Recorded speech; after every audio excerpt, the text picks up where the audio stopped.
For over 3,000 years, a single city has echoed with the prayers of humanity. It has been a home, a prize, a divine symbol. In its narrow, winding streets, empires have clashed, prophets have walked. This city is Jerusalem. Jews, Christians, Muslims, each faith sees a reflection of its deepest truths etched into its landscape. Each empire that has risen and fallen has desperately sought to possess it. This is the epic story of how one small city on a hill became the very heart of history. For over 3,000 years, one city has inspired faith, fueled empires, and witnessed countless wars. Sacred to Jews, Christians, and Muslims alike, Jerusalem is more than a city. It's the heart of history. This is the remarkable story of Jerusalem. Before we move on, keep that sense of time with you. The great and transformative change for Jerusalem arrived with a shepherd king. Around 1,000 years before the time of Christ, a man named David united the scattered tribes of Israel into a single powerful kingdom.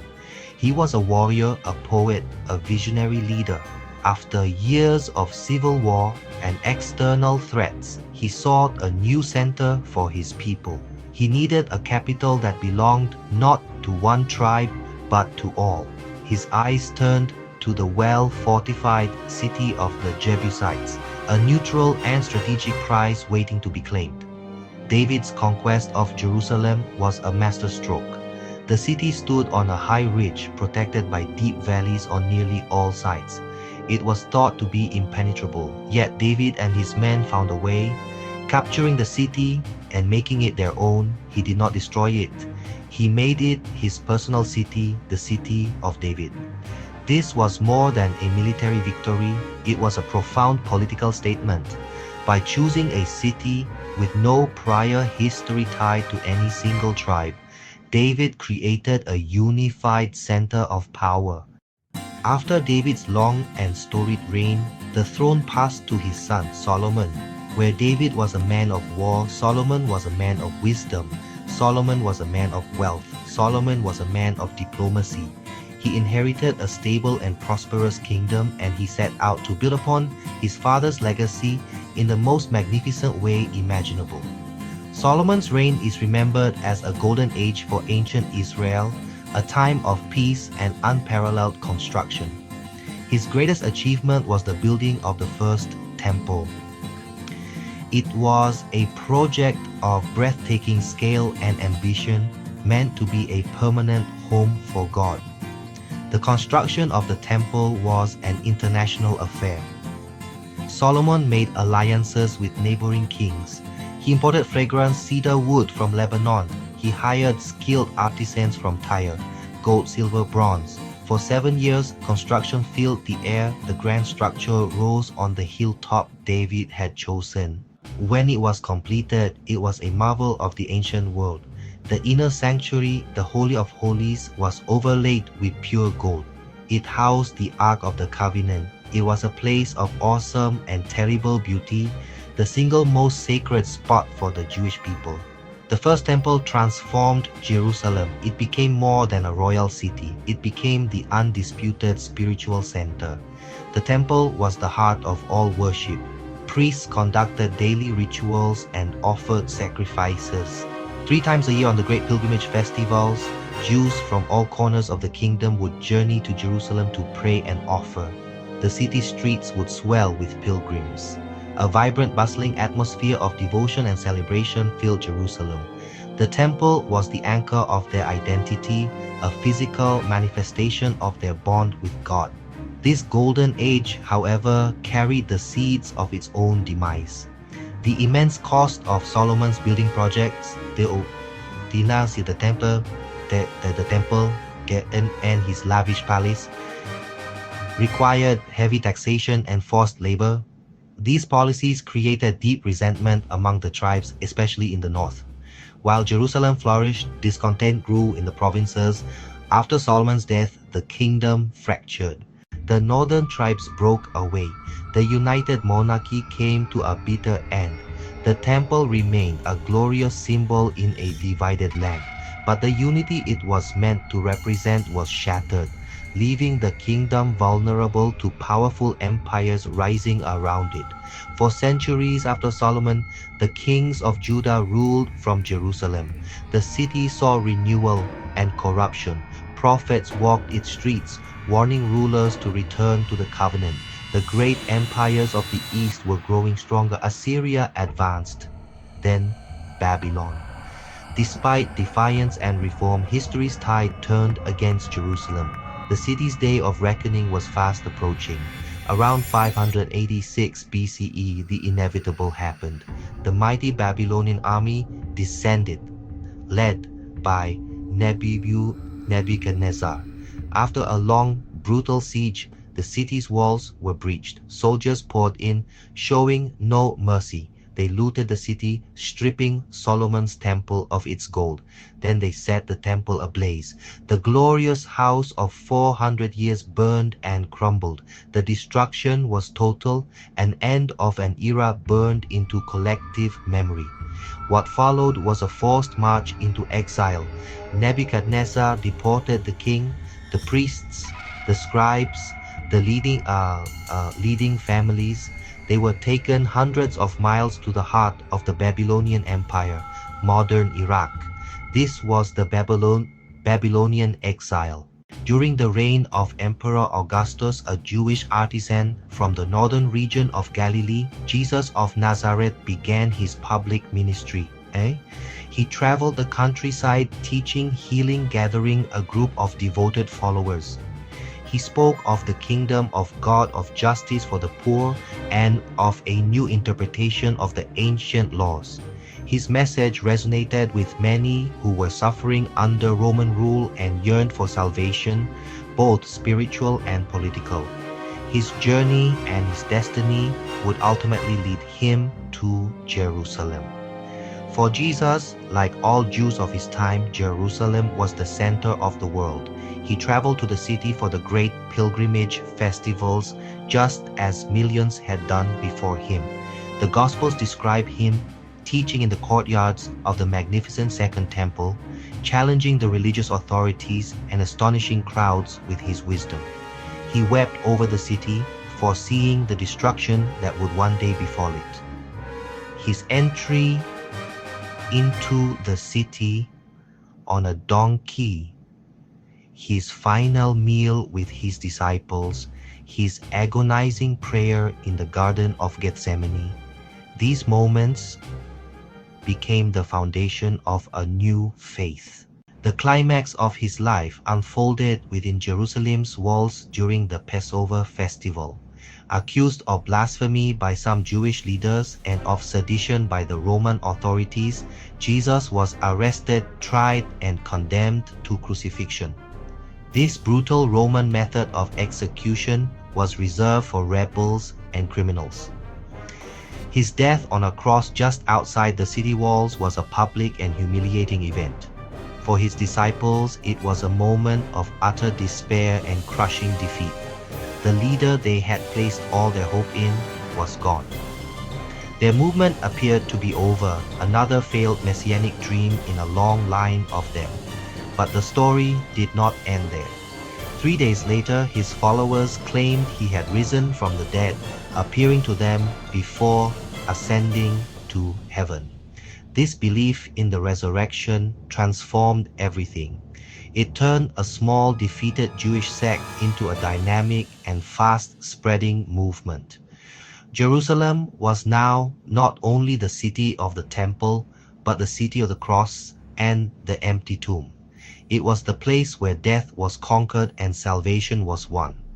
For the emerging Christian faith, Jerusalem became the mother church, the site of Pentecost, and the sacred ground where their story began, forever linking the city to the life, death, and resurrection of their Savior, Centuries passed. The Roman Empire had destroyed the Second Temple in 70 CE. It later adopted Christianity as its state religion. Jerusalem became a Christian city, churches, monasteries, pilgrims honoring the sites of Jesus' life. But in the 7th century, a new force rose from the deserts of Arabia. The Prophet Muhammad had established Islam, After his death, his followers, united by faith, expanded rapidly. In 638 CE, the armies of Islam arrived at Jerusalem's gates. The city was under the Byzantine Christian Empire. It surrendered peacefully to Caliph Omar. The Christian patriarch offered him the chance to pray inside the Church of the Holy Sepulchre, the holiest site in Christendom. Omar politely declined. He feared future generations might try to convert the church into a mosque, so he prayed outside, setting a precedent of tolerance. For Muslims, Jerusalem, Al-Quds, was already sacred. It was the first Qibla, the direction of prayer. Then the Qibla was changed to Mecca. Jerusalem was the site of the Prophet's night journey, the Isra and Miraj. According to tradition, Muhammad was transported from Mecca to Jerusalem in one night, from a rock on the Temple Mount, where Solomon's temple once stood. He ascended through the seven heavens into the presence of God. This made Jerusalem the third holiest city in Islam, Mecca, Medina. The Umayyad Caliphs from Damascus built two iconic structures there. Dome of the Rock, its golden dome a beacon on the skyline. Al-Aqsa Mosque, a center for prayer and scholarship. Under Muslim rule, Jerusalem became a place of pilgrimage and a center of learning.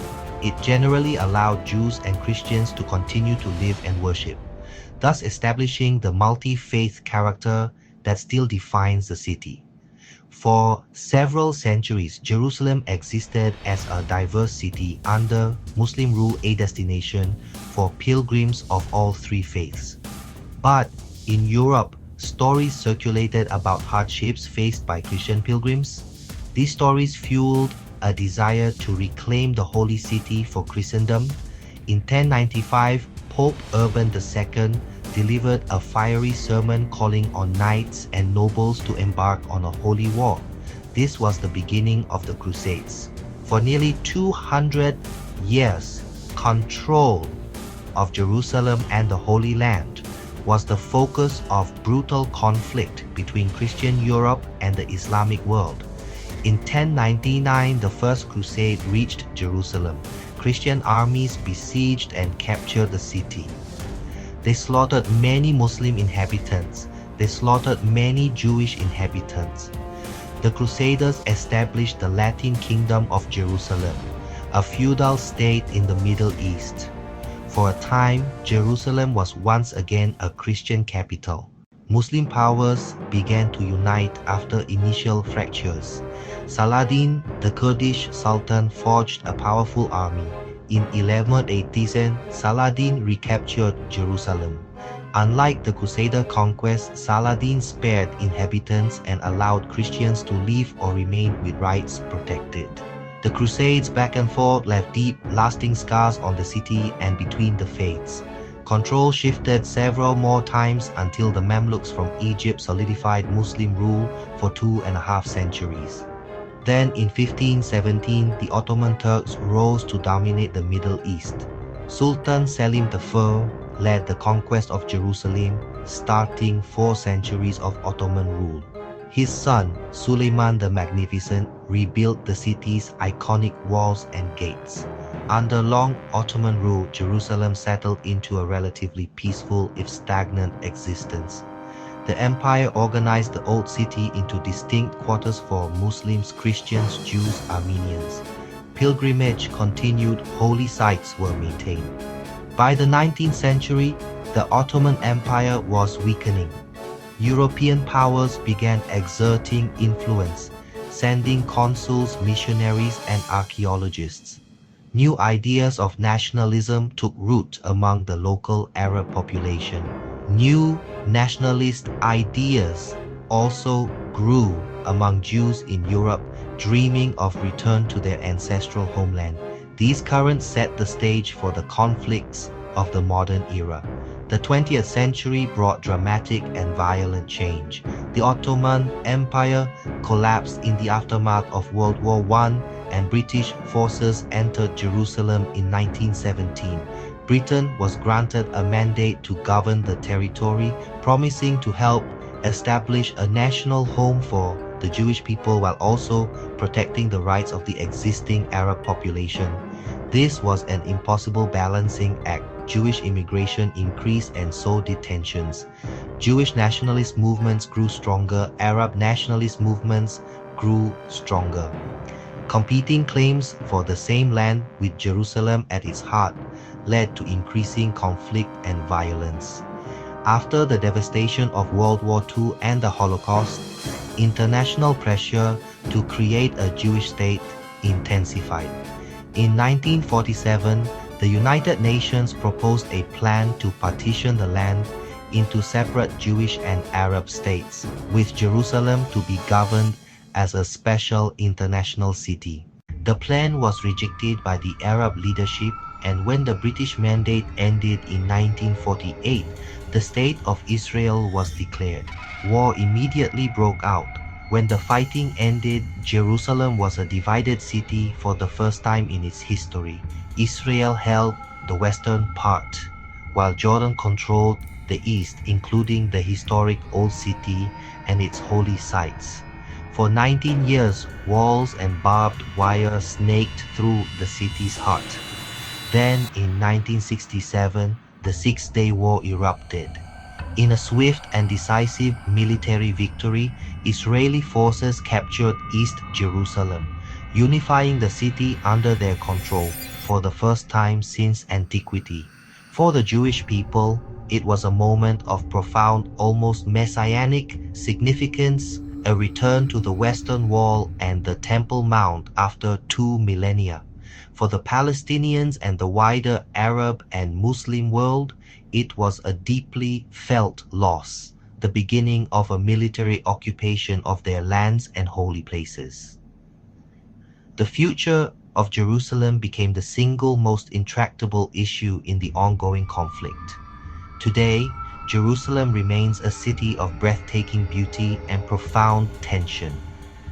It is a vibrant modern capital and at the same time a living museum.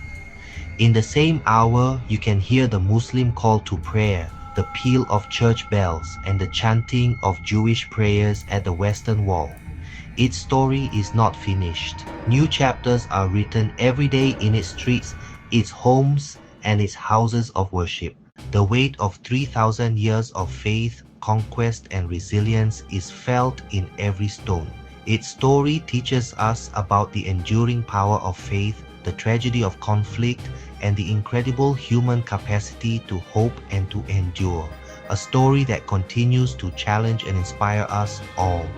Well, Jerusalem's history is one of faith, conquest, resilience, and coexistence.